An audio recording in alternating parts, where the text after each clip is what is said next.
이름으로 간절히 축복하며 기도하옵나이다. 아멘. 인사 나누시기 바랍니다. 주의 이름 환영하고 축복합니다. 은혜 받으시기 바랍니다. 네. 우리가 지난주에 야베스의 기도에 대한 말씀을 2주 동안 살펴보고 나서 이제 이 기도의 가장 중요한 핵심의 부분은 하나님이 그가 구하는 것을 허락하셨다라는 내용이었습니다. 역대상 1장부터 9장까지 500여 명의 족보를 말하면 특별히 야베스의 인생을 주목한 하나님의 이유는 그의 기도였고, 그의 기도의 응답으로 그가 모든 형제들보다 귀중한 사람이 됐다는 사실을 우리한테 보여주면서, 그 기도의 놀라운 비밀은 하나님의 말씀을 계속 묵상하면서 하나님의 마음과 맞춰진 마음 그리고 생각을 가지고 하나님의 꿈이 비전에 대해서 그것이 기도로 올려졌고, 그 기도가 하나님 응답하신 기도였다는 것이었죠. 그러면 이제 뭐가 중요하게 부각이 되냐면 말씀이 중요하게 부각이 되죠. 하나님의 말씀이 지금 나의 생각과 마음을 주장하고 우리가 가는 인생의 이 길의 여정에 하나님의 말씀과 함께 가는 인생인지, 오늘의 제목은 말씀과 함께 가는 인생입니다. 저는 이 설교를 준비하면서 우리 인생은 길을 걷는 인생이라고 생각했습니다. 우리가 가는 인생의 여정은 예수님 말씀처럼 길이요 진리요 생명이라고 하셨는데, 주님과 함께 가는 이 길에 영원히 이르는 길을 가고 있는지, 이 길을 가는 내가 지금 살고 있는 인생의 길의 이 끝에는 성공이 기다리고 있고 행복이 기다리고 있고 영생이 기다리고 있는 그런 인생길을 가고 있는지, 아니면 내가 가고 있는 이 길의 그 끝에는 사망이 기다리고 있고 심판이 기다리고 불행과 멸망과 또 이런 삶의 정말 괴로움이 기다리고 있는 자리인지를 생각해 보시면, 이제 여러분 한번 생각해 보셔야 돼요. 내가 가는 인생의 길, 하루하루 열심히 살면서 가는 인생 여정의 길이 도대체 그 끝은 뭐가 있을까? 가는 이 끝에는 진짜 행복이 있을까? 또 성공이 있을까? 하나님이 주신 영생의 생명의 길이 이 길일까 하고 한번 좀 생각해 보시고 점검이 필요하죠. 우리가 길의 의미는 어느 방향으로 향하고 목적지가 있잖아요. 서울로 가기를 원하는 사람이 부산 쪽으로 가면서 서울을 가고 싶다고 아무리 외쳐봐 이미 나는 부산 쪽으로 향하고 있으니까 갈 수 없잖아요. 그러면 여러분이 가고 있는 인생의 길을 한번 점검해 보셔야 되는데, 오늘 다윗이 광야라는 곳에서 도망자의 삶에 진짜 답이 없는, 길이 없는 광야지만 하나님과 함께 동행하는, 말씀을 따라 말씀에 함께하는 인생의 길의 여정에 그는 답을 찾았습니다. 그리고 말씀이 주는 놀라운 비밀을 경험하면서 우리한테 그 비밀의 문을 열어주고 있는 모습이기도 하죠. 말씀 시작하면서 이쪽 길로 가세요라는 글 하나를 좀 먼저 소개하면서 시작하겠습니다. 한번 잘 들어보시고 우리 인생의 길에 이 답을 좀 찾고 있는지를 보세요. 이쪽 길로 가세요. 위험에 처했을 때 시편 91편으로 가세요. 외롭거나 두려울 때 시편 23편으로 가세요. 신앙인으로서 확신이 필요할 때 로마서 6장 1절에서 23절로 가세요. 평안과 휴식과 휴식을 원하시면 마태복음 11장 25절에서 30절로 가세요. 죄를 지었을 때는 시편 51편으로 가세요. 근심이 있을 때에는 마태복음 6장 19절에 34절로 가세요. 괴로움과 위기 안에 있을 때는 고린도전서 13장으로 가세요. 풀이 죽어 있거나 따돌림을 당하는 것 같은 때는 로마서 8장 31절에 37절로 가세요. 일이나 여행으로 집을 떠나 있을 때 시편 121편으로 가세요. 투자할 일이나 돌려줄 일이 있을 때는 마가복음 10장으로 가세요. 믿음의 발동이 필요할 때 히브리서 11장으로 가세요. 좁고 이기적인 마음으로 기도할 때는 시편 67편으로 가세요. 슬플 때는 요한복음 14장으로 가세요. 사람이 실망시킬 때는 시편 27편으로 가세요. 하나님이 멀게 느껴질 때는 시편 139편으로 가세요. 세상이 하나님보다 위대하게 보일 때는 시편 90편으로 가세요. 열매를 많이 맺고 싶으면 요한복음 15장으로 가세요. 크고 푸짐한 상이 있을 것입니다. 제가 이 글을 딱 읽고 나서 우리 인생의 길을 갈 때 수많은 문제들을 만나게 되는데, 그 문제의 답은 항상 말씀 안에 있다는 것입니다. 우리가 늘 이렇게 숙제같이 풀려지지 않은 삶의 현실에 머리 싸매고 씨름하고 고민하고 괴로워하고 탄식하는 곳에 답이 있는 게 아니라, 인생의 답은 늘 말씀 안에 있다는 것이고, 말씀과 함께 가는 인생은 언제나 답 있는 인생을 살고 있다는 말이기도 합니다. 여러분, 길을 내는 방식을 한번 보세요. 길을 낼 때 요즘에는 기술이 많이 발달해 가지고요, 산이 가로막고 있어요? 그러면 길을 내다가 터널을 뚫어버립니다. 강이 가로막고 있나요? 그러면 다리를 놔요.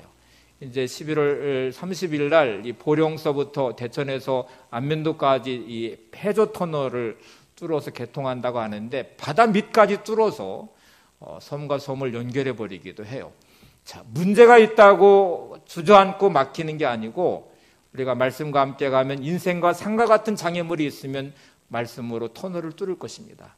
강과 같이 우리를 막고 있어도 다리를 놓을 것이고 바다가 막고 있어도 해저 터널을 뚫듯이 뚫고 하나님이 원하시는 승리의 길로, 생명의 길로, 영생의 길로 우리를 인도하게 될 것입니다.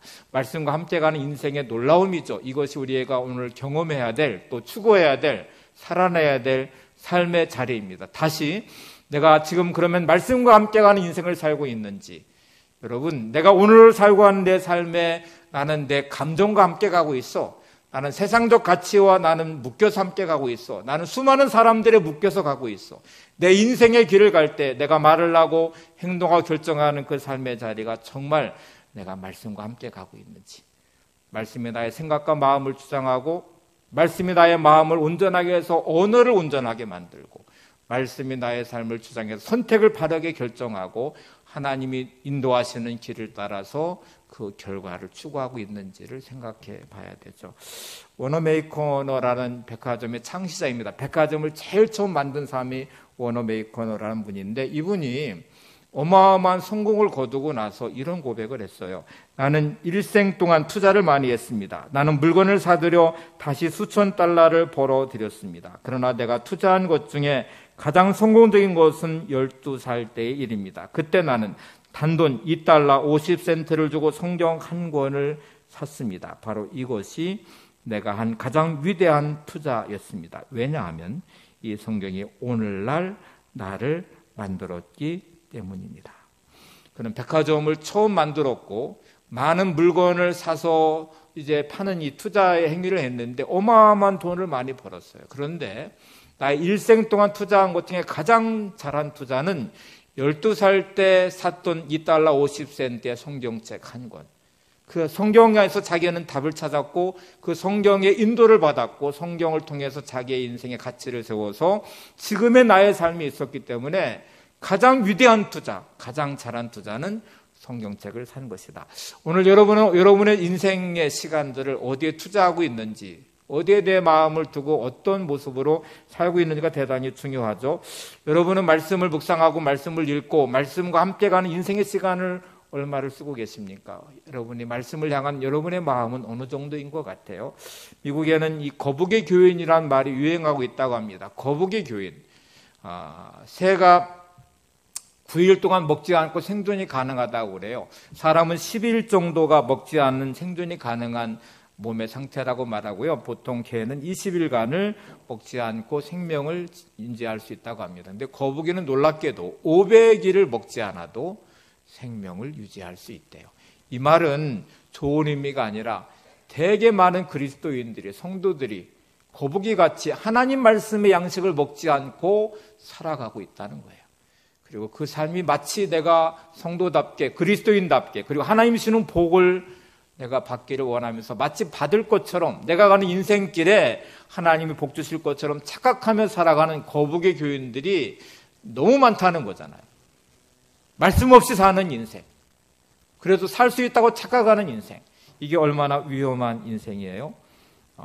어떤 분은 성경책을 너무 소중히 여겨서 진짜 깨끗하게 잘 보관을 했다고 그래요. 1년이 지나도 2년이 지나도 성경책에는 아주 깨끗한 상태로 장식용으로 보관되고 주일날 교회 올 때 예배용 성경책이지 하루하루 내 삶에 일용할 양식이 되지 못하는 그냥 성경과 아무 상관없는 진짜 거북이 교인 같은 교인으로 살아가는 분들도 많습니다. 훌륭한 피아니스트는 자신이 곡을 충분히 연습을 해서 연주를 하면 한 80% 정도를 표현할 수 있다고 해요. 그리고 진짜 곡을 완벽하게 표현하는 것은 그 곡을 사랑할 때 그 사랑의 마음이 곡을 완벽하게 표현할 수 있다고 말합니다. 여러분, 하나님을 사랑하셔야 말씀을 사랑할 수 있습니다. 하나님을 사랑하셔야 여러분의 삶에 하나님의 뜻이 완벽하게 표현되고 드러나게 될 것입니다. 내 삶의 자리에 말씀은 얼마나 나의 가치를, 나의 삶을 움직여가고 있는지를 점검해 봐야 되겠죠. 또 제가 이렇게 유머 중에 그런 거를 읽었어요. 한 집사님이 성경을 얼마나 사랑합니까? 이렇게 물었더니 저는 성경을 너무너무 사랑해요. 어떻게 사랑하는지 아세요? 제가 잠이 오지 않을 때마다 성경을 피면요, 기가 막히게 잠이 와요. 그래서 하나님은 사랑하는 자에게 잠을 주신다고 했는데, 저는 저기 수면 장애가 있을 때마다 성경책을 봐서 저는 성경을 너무너무 사랑해요. 그러더래요. 성경은 그렇게 쓰여지라고 우리에게 주신 게 아니잖아요. 성경은 우리의 인생을 변화시키는 능력이 돼야 되고, 우리가 길을 잃어버릴 때 우리의 삶의 길을 안내해주고, 또 우리의 삶의 영의 양식이 되고, 우리의 삶을 풍요롭게 하는 말씀이 돼야 되겠죠. 자, 이제 다윗이 깨달았던 이 놀라운 비밀, 말씀과 함께 가는 인생의 놀라운 비밀을 우리가 한번 찾아가 보려고 합니다. 다윗은 하나님의 말씀으로 광야에서 길을 냈고, 산과 같이 막혀있는 곳에 터널을 냈고, 강 같은 곳에 하나님의 다리를 놓아서 그는 형통한 인생으로 자신의 삶을 세웠죠. 5가지를 살펴볼 건데 시간이 좀 없으니까 짧게 저는 요약을 할 것이고, 여러분이 더 깊이 묵상하면서 다윗이 가졌던 이 놀라운 영적 비밀의 말씀과 함께하는 삶의 은혜를 좀 누리시기를 바랍니다. 첫 번째는 말씀은 우리의 영혼을 건강하게 한다는 것입니다.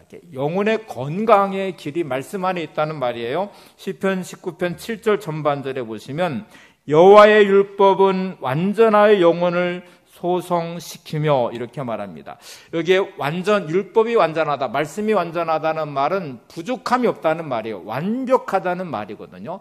말씀 하나면 가장 완벽하게 우리 인생의 변화를 하나 줄 것인데, 영혼을 소성시키는 변화를 준다는 말씀이에요. 이게 소성한다는 말은 하나님께로 돌아온다는 말이에요. 영혼을 소성한다는 말의 원어적 의미는 여호와께로 돌아오게 한다는 말입니다. 다시 말하면 우리가 인생의 길을 갈 때에 인생 길을 잃어버렸어요. 어디로 가야 될지 모르겠어요. 어떤 문제에 딱 직면할 때 어떻게 해야 되지? 이거 어떻게 풀어야 되지? 나는 답이 없는데, 이게 두려움과 염려와 낙심으로 될 때 하나님의 말씀은 영적인 지도가 되어줍니다. 어디로 가야 될지를 보여준대요. 영적 나침판이 돼요. 삶의 방향을 잃어버리고 방황한 우리에게 정확한 말씀의 방향을 통해서 우리의 일을 생명으로 소생시키는 자리로 인도해 갈 거라는 말이죠. 소성시킨다는 말, 여호와께로 돌아오는 그 자리는 회복의 자리가 될 것이고 생명의 자리가 될 것이고 축복과 성공과 행복의 자리가 될 것입니다. 이렇게 말씀과 함께 가는 게 이렇게 중요하다는 것이죠. 잠언 4장 22절에 보시면 이런 말씀이 나와요. 그것을 얻는 자에게는 생명이 되며 그의 온 육체에 건강이 됨이니라. 하나님의 말씀을 얻으면 생명이 되고 육체에 건강이 된다는 말. 건강이란 원어적 의미는 약이란 단어가 의미가 들어가 있어요. 다시 생각해 보세요. 여러분, 내가 몸이 아프면 병원에 가셔서 치료를 시작하죠. 그리고 이제 처방을 내서 이제 약을 조제해서 받게 되는데, 만약에 이 약은 100% 치료 효과가 있습니다. 완벽합니다. 이 부족함이 하나 없어서 먹기만, 복용만 하면 당신은 반드시 건강해질 것입니다. 이렇게 말하면 여러분, 목숨 걸고 약을 먹어야 되죠. 하루에 3번씩 먹어야 됩니다 하고 말하면 3번씩 식후에 약을 먹겠죠. 하나님의 말씀은 우리의 영혼을 소성시킵니다. 하나님의 말씀은 우리의 육신의 영육간의 강건함으로 회복시켜 주십니다. 말씀의 약은 완벽합니다. 완벽한 치료제라는 말이에요. 그래서 여러분, 신약과 구약이 진짜 약이라는 단어가 들어갔으니까 이 신약과 구약을 잘 복용하셔서 영원히 치료되시기를 바랍니다. 여러분의 인생도 치료되시고 여러분의 묶였던 모든 결박도 다 풀어져 회복의 은혜와 하나님의 역사하심과 승리의 자리가 여러분 안에 있기를 바랍니다. 자, 말씀을 잘 복용하는 것이 중요하겠구나. 우리 지난주 약에 대한 말씀도 함께 나눴었잖아요. 두 번째로 가보겠습니다. 말씀은 우리를 지혜롭게 한다고 말씀하고 있어요. 다윗은 시편 19편 7절 하반절에서 이렇게 외칩니다. 여호와의 증거는 확실하여 우둔한 자로 지혜롭게 하며. 하나님의 이 말씀은 너무너무 확실해서 우둔한 자를 지혜롭게 한다. 우둔한 자의 원어적 의미는 마음이 다친 자라는 의미가 들어있어요. 진짜 우둔한 자는 마음이 다쳐서 아무 말도 들리지 않아요. 여러분, 감정이 내 마음을 사로잡는 순간에 마음이 다쳐서 누구의 말도 들리지 않아요.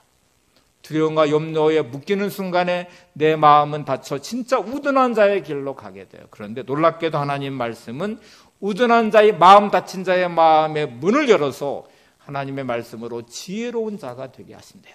지혜롭게 하신대요. 솔로몬이 자기의 미숙함의 모든 자를 뛰어넘는 기도는 1천번제를 드리면서 하나님의 지혜를 구했습니다. 지혜가 인생의 길을 잘 가는 승리의 방식이라는 말씀입니다. 여러분, 내 삶에 마음이 닫힌 상태로 진짜 깜깜이 인생을 살지 마시고 여러분의 마음이 하나님 말씀으로 열려져서 하나님의 지혜와 하나님의 능력이 많은 복된 인생이 되시기를 바랍니다. 하나님의 지혜로 살아가는 인생은 세상에 그 누구도 당할 자가 없는 승리자의 삶이 될 것입니다. 조지 물러 고아의 아버지를 알려준 이분이 1만 명의 고아를 돌봤어요. 불가능한 일이었습니다. 어떻게 가난한 한 목회자가, 가난한 한 사람이 그의 재산도 없고 물질도 없는 상태에서 1만 명의 고아들을 어떻게 돌볼 수 있었을까? 그 비밀이 도대체 뭡니까? 하고 물었더니 그는 기도가 그 비밀임을 말하면서 이렇게 간증을 합니다. 한번 보세요. 나는 평생 동안 성경을 100번 이상 읽었습니다. 그러나 한 번도 실증이 난 일이 없습니다. 읽을 때마다 새로웠고 읽을 때마다 힘을 얻고 희망을 얻었습니다.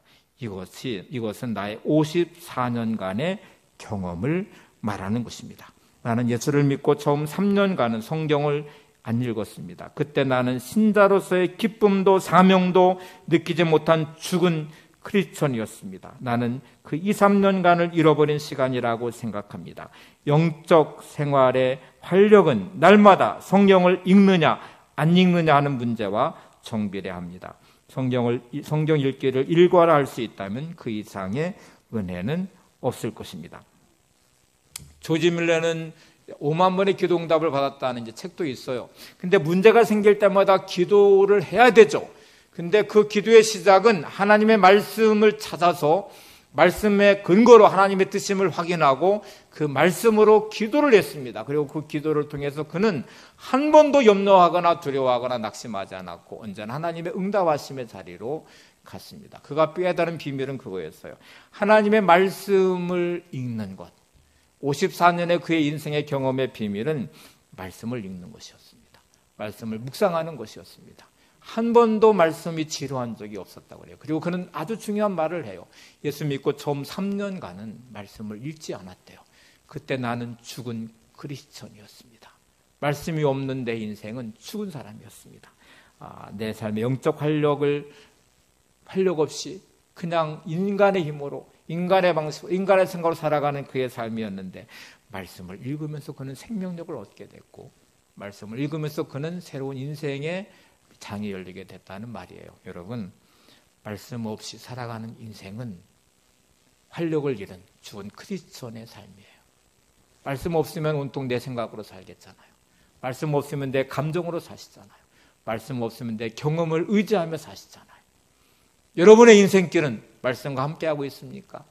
문제를 만날 때 말씀에서 답을 찾고 계십니까? 하나님 말씀 영적 양식에 대해 힘을 주고 있습니까? 하나님의 말씀의 능력에 대해서 내 삶을 실족하지 않게 하고 두려워하지 않게 하고 낙심하지 않게 하고 분노하지 않게 하고 내 마음이 말씀으로 다스려지고 있습니까? 여러분 말씀에 주시는 지혜가 여러분들 안에 있기를 바랍니다. 시편 119편 98절에 보시면 이런 말씀이 나와 그 이하에 보시면 주의 말씀은 나를 원수들보다 더 지혜롭게 한다. 주의 말씀은 모든 스승들보다 나를 더 지혜롭게 한다. 주의 말씀은 모든 노인들의 경험들보다 훨씬 더 나를 지혜롭게 한다.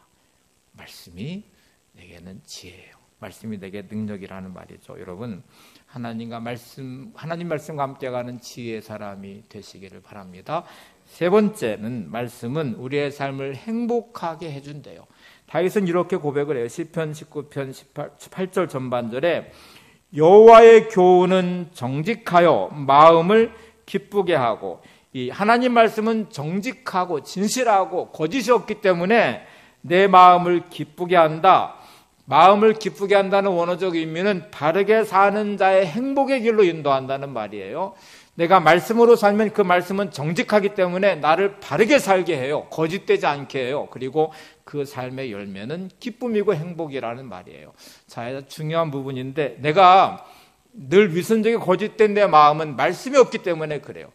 내 감정이 컨트롤 안 되고 내 생각에 빠져 있는 거는 말씀이 없기 때문에 그런 것이죠. 말씀이 있으면 내 삶은 정직해질 것이고요, 바르게 될 것이고, 그리고 말씀과 함께하는 그 인생은 행복하고 기쁠 수밖에 없습니다. 이유가 있습니다. 하나님의 말씀을 통해 우리는 하나님을 만나게 되죠. 하나님 말씀을 통해서 십자가를 지시고 내 죄를 대속하신 그 주님을 만나게 되죠. 하나님의 사랑 안에 거하고 말씀을 통해 하나님을 만나고 주님의 그 은혜 안에 거하고 주님과 만나고 주님과 동행하는 그 인생 여정은 반드시 천국의 삶으로 인도할 것이고 행복의 길로 가게 될 것입니다. 그래서 마틴 루터는 말씀은 낙원으로 들어가게 한다, 말씀은 천국으로 들어가게 한다 하고 말해요. 누구와 함께 하느냐가 여러분의 인생을 결정짓죠. 여러분, 내가 함께하고 동행하는 이 사람이 내 마음을 아프게 하면 괴로운 거예요. 근데 함께 동행하는 이 사람이 능력 있는 사람이고 나를 도울 수 있는 사람이고 또 나와 함께함으로 행복해질 수 있는 만남도 있어요. 하나님과 함께 하시기를 바랍니다. 인생은 기쁨이 충만하고 행복해질 것입니다. 주님과 동행하시기 바랍니다. 여러분의 삶은 천국으로 인도해 갈 것입니다. 주님과 함께하는 그곳이 하나님 나라예요. 우리가 찬송 부르는 찬송 가사를 한번 보실래요? 높은 산이 거친 들이 초막이나 궁궐이나 내 주 예수 모신 곳이 그 어디나 하늘나라. 할렐루야 찬양하세 내 모든 죄 사함받고 주 예수와 동행하니 그 어디나 하늘나라. 높은 산이 거친 들이 초막이나 궁궐이나 내 주 예수 모신 곳이 그 어디나 하늘나라. 할렐루야 찬양하세 내 모든 죄 사함받고 주 예수와 동행하니 그 어디나 하늘나라. 자, 높은 산이 거친 들이 초막이나 궁궐이나. 우리는 하나님, 내가 돈이 많아서 대골 같은 집에 있어 행복할 것 같아요. 내가 뭐 문제가 풀려져서 내 환경이 좋아서 행복할 것 같아요. 근데 여기 하나님 나라의 경험은 그렇지 않아요. 높은 산이나 거친 들이나 초막이나 궁궐이나 주님과 동행하면 하나님 나라래요. 말씀은 하나님과 동행하게 하고 말씀은 예수님과 동행하게 하고 함께 가는 그 길은 늘 천국일 수밖에 없습니다. 여러분의 삶이 왜 이렇게 힘들고 어렵고 괴로우신가요? 말씀과 함께 가지 않기 때문에 그래요. 주님과 동행하지 않은 삶이 혼자 외롭고 힘들고 지치고 나는 혼자야, 내 인생은 왜 이렇게 비참해 라고 말하지만 다윗은 광야의 도망자의 가장 비참한 자리에 하나님과 함께하는 말씀의 삶을 살 때 그곳이 자기를 기쁘게 한다는 걸 알았어요. 행복이 있다는 걸 알았어요. 행복한 삶이 그 안에 있음을 알았습니다. 네 번째로 다윗은 이렇게 말합니다. 말씀이 함께할 때 그 말씀 우리의 마음을 맑게 해준다. 성경은 이렇게 표현되어 있어요. 시편 19편 8절 하반절입니다. 여호와의 계명은 순결하여 눈을 밝게 하시도다. 하나님 말씀은 깨끗하고 온전하고 순결해서 눈을 밝게 하도다. 여기 눈은 육신의 눈이 아니죠. 여기의 눈은 마음의 눈이고 영혼의 눈입니다. 우리의 마음의 눈을 밝게 하고 영혼의 눈을 밝게 한다는 말이죠. 여러분, 성경책만큼 깨끗한 책이 없습니다. 성경책만큼 순결한 책이 없습니다. 하나님의 말씀은 우리가 읽어보시면 인간의 모든 적나라함을 다 드러내죠. 그 어떤 믿음의 사람과 우리가 우러러 보는 사람들이 완벽하지 않음을 성경을 보면 알아요. 그들의 문제점, 약점, 약함들, 죄됨들도 다 드러나요. 드러나면서 하나님은 계속 우리에게 주는 말씀 메시지는 인간은 이렇게 연약한 존재다. 너도 연약한 존재다. 하나님의 은혜가 필요하다는 것이죠. 하나님이 동행해 주셔야 되죠. 하나님이 말씀으로 우리에게 가장 아름다운 모습을 드러내 보여주시는데 그거는 내 추함이 먼저 드러나야 돼요. 내 추악함이 드러나고 내 타락이 드러나고 내 약함이 드러나고 내 부족함이 드러난 그곳에 하나님이 주시는 은혜의 풍요로움을 우리가 경험하고 그 안에 회복된 나의 모습을 깨닫게 될 때 그때 우리의 영혼은 순결해질 것이고 하나님의 은혜 안에서 온전하게 영혼의 밝음 안에서 많은 것들을 보게 될 것입니다. 미국 속담에는 이런 말이 있대요. 성경을 전혀 읽지 않아 성경책이 깨끗한 사람일수록 마음의 때가 더럽혀져 있고 성경을 많이 읽고 손때가 묻을수록 마음이 깨끗해진다. 말씀이 없는 인생은 영혼이 찌들어가기 시작하고 죄로 타락해가기 시작하고 점점점 더럽혀진 인생이 됩니다. 여러분, 말씀 없는 내 감정만 보세요. 정말 마음이 더럽혀져요. 말씀 없는 내 삶의 자리를 보세요. 온통 세상 곳으로 가득 채워져요. 거기에 죄가 물들어요. 말씀은 나의 죄를 빼낼 것입니다. 말씀은 나의 영혼을 깨끗하게 청소할 것입니다. 하나님 말씀은 나의 영혼을 순결하게 만들어 줄 것입니다. 그래서 오늘 이 성경책이 깨끗한 사람일수록 마음의 때가 더러워요. 여러분의 성경책은 깨끗하신가요? 계속 말씀을 보느라고 손때가 묻어있는 그 성경책만큼 내 영혼이 깨끗해지고 순결해지고 온전해짐을 믿으시기 바랍니다. 여러분도 많이 경험하실 거예요. 어떤 사람들을 만나면 믿음이 좋으신 분들을 만나보세요. 그러면 참 깨끗하다, 참 순결하다, 저분의 영혼은 참 맑다, 그리고 사람이 단순해요. 근데 말씀이 없는 사람을 보시면 어두컴컴하고 칙칙하고, 만나면 온통 세상 것만 눈에 보이고, 대화해보면 온통 불평과 원망과 짜증만 가득하고, 더럽혀진 영혼의 모습 안에 참 복잡하다. 믿음의 사람은 단순해진다는 거 아십니까? 믿음의 사람은 계산하지 않는다는 거 아십니까? 믿음의 사람은 자신의 이 마음이 깨끗해요. 그래서 복잡하지가 않아요. 삶은 복잡하지만 하나님 안의 말씀과 함께하면 너무 단순해지고요.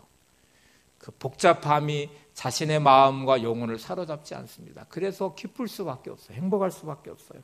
여러분, 말씀과 함께 가는 귀한 인생이 되시기를 바랍니다. 우리가 좀 떨어져 있긴 하지만 옆에 분을 한번 보세요. 깨끗해 보이셔요? 순수해 보이십니까? 영혼이 맑아 보이십니까? 저 사람 복잡한 것 같아. 그런 것 같아요. 그냥 다 덮어두고 이렇게 한번 축복해 보시기 바랍니다. 아침 이슬 같은 성도가 되시기 바랍니다.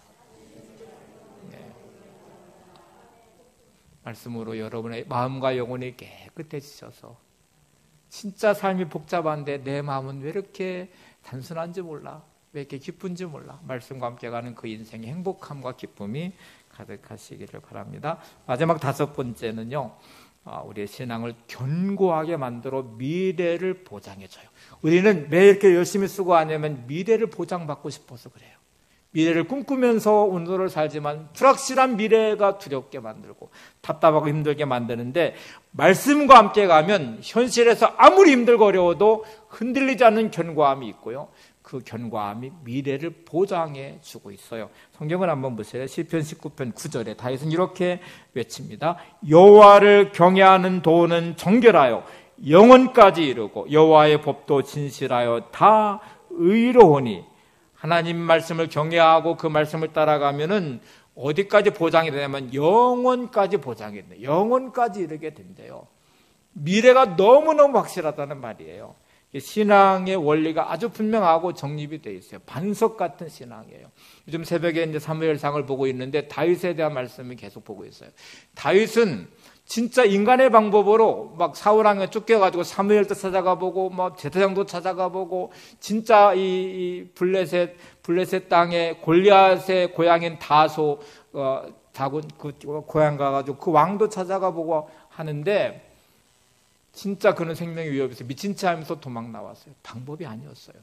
그는 한 동굴로 찾아가는데 거기는 갇혀버렸고 끝난 것 같았는데, 다윗은 드디어 하나님을 만나면서 아둘람굴, 하나님은 나의 피난처이십니다 하는 고백을 하면서 그는 답을 찾아가게 돼요. 여러분, 다윗은 광야에서 가장 비참하지만 하나님과 함께하고 말씀을 따라가면서 그는 가장 견고한 반석의 신앙을 갖게 됐고, 하나님의 인도하심 따라서 승리하게 됐습니다.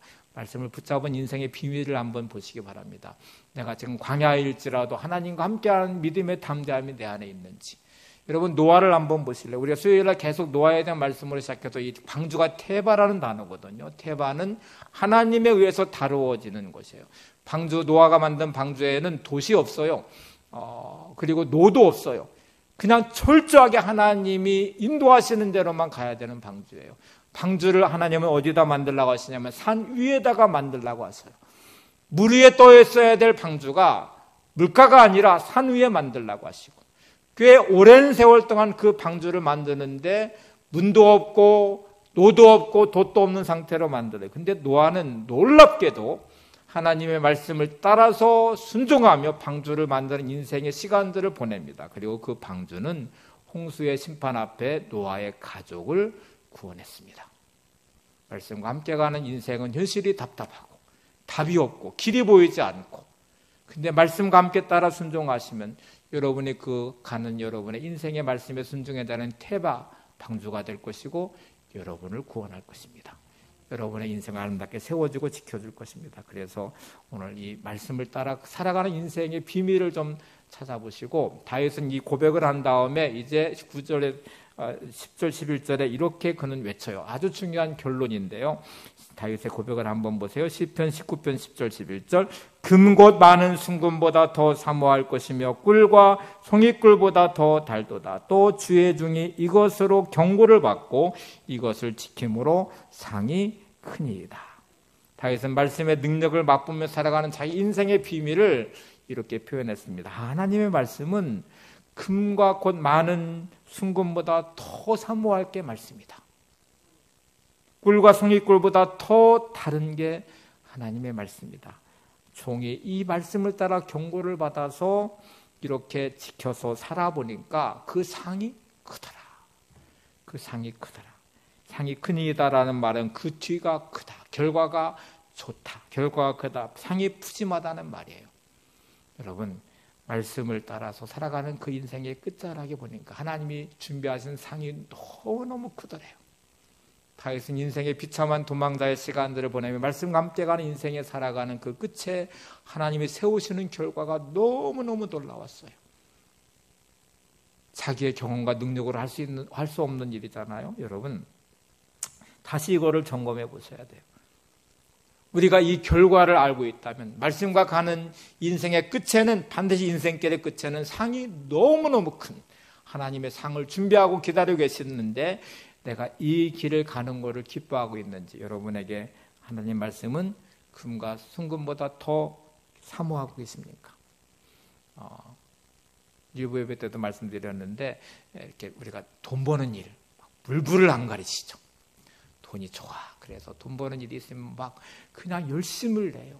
근데 다윗은 그것보다 말씀을 더 사모해야 돼.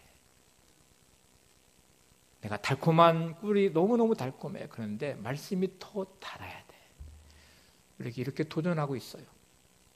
여러분에게 말씀은 돈보다 훨씬 더 내가 여러분이 사모하고 더 좋아하고 예배하는 이 자리를 더 사랑하고 그 모든 것을 뛰어넘어서 하나님 말씀 듣는 자리가 내게는 더 소중하고 달콤하고, 주중에도 이렇게 말씀을 보시는 삶에서 여러분 행복하십니까? 말씀을 보는 게 기쁨의 행복이고 은혜고 그러신가요? 저는 너무너무 감사한 게 목사가 됐다는 거거든요. 그 중에 큰 혜택 중에 하나가 말씀을 가까이 하는 복이었어요. 아침에 일어나서 말씀 묵상하면서 새벽 설교를 준비하고 주일 설교를 위해서 제가 주중의 시간들을 거의 보내면서 말씀을 준비하고, 그러면서 말씀과 함께 갈 수밖에 없는 이런저런 일들을 제가 하면서도 머릿속에는 계속 말씀이 굴러가고 또 계속 생각하고 있는 저를 보면서, 야, 이게 목사의 최고의 특권이구나 하는 생각을 했고, 한편으로 우리 성도들 삶에 진짜 많은 문제들과 부딪히고 힘든 인생 여정에 얼마나 많이 어려우세요. 근데 말씀과 함께하지 않은 인생의 길이 얼마나 위험하십니까? 여러분은 저보다 훨씬 더 믿음이 좋으셔야 돼요. 여러분은 저보다 훨씬 말씀을 더 사모하시고 가까이 하려고 노력하셔야 돼요. 저는 이게 직업이고 저의 삶이니까 그냥 말씀을 대하면서 살아가는 특권을 저는 누리고 있지만, 여러분 일상의 분주함 안에서 온통 내 생각에 사로잡히고 내 감정에 묶이고 삶의 문제에 묶여 그렇게 무너져가는 나를 보는 이 비참함이 있으시잖아요. 말씀 없이 가는 이 광야길이 얼마나 위험한지를 아시면 오늘 다윗과 같은 마음 주시기를 위해 기도하시기 바랍니다. 하나님, 말씀을 금고 순금보다 더 사모하는 사람 되게 도와주세요. 말씀이 꿀과 송이꿀보다 더 탄 말씀이 되게 도와주세요. 그래서 내가 말씀과 함께하는 시간이 많아지게 하시고 말씀과 함께 가는 인생의 여정이 하나님의 은혜가 넘치는 승리의 삶이 되기를 원합니다. 오늘 이 푸짐한 상을 준비하신 하나님을 꼭 만나시기 바랍니다. 영생까지 이루는 그 복을 누리시기를 바랍니다. 자, 이제 제가 요약해 다시 문장으로 만들었어요. 5가지를 연결하면 이렇게 됩니다. 화면 보고 같이 한번 보실까요? 말씀은 우리의 영혼을 건강하게 합니다. 말씀은 우리를 지혜롭게 합니다. 말씀은 우리의 삶을 행복하게 해줍니다. 말씀은 우리의 마음을 맑게 해줍니다. 말씀은 우리의 신앙을 견고하게 만들어 미래를 보장해 줍니다. 오늘 이 말씀과 함께 하시는 여러분의 인생에 이런 하나님의 크신 은혜가 있으시기를 바랍니다. 말씀을 살아내시면서 말씀이 주는 복을 누리시고 그 열매를 거두시고 큰 상을 준비하고 오늘도 기다리고 계시는 여러분, 서울에서 어떤 분이 막 어마어마한 막 몇십억을 돈을 가지고 나를 기다리고 있어요. 그러면 걸어가는 인생 힘드시겠어요? 왜? 아이고, 버스밖에 왜 없는 거야? 길은 왜 이렇게 막혀? 막 그러면서 얼마나 사모하고 거기를 가고 싶어 하시겠어요? 여러분의 인생 여정의 끝에 하나님이 기다리시고 큰 상을 준비하시고 오늘도 여러분을 기다리십니다. 말씀과 함께하는 인생 여정에 큰 복을 누리시기를 바랍니다. 찬양 함께 부르시고 기도하겠습니다.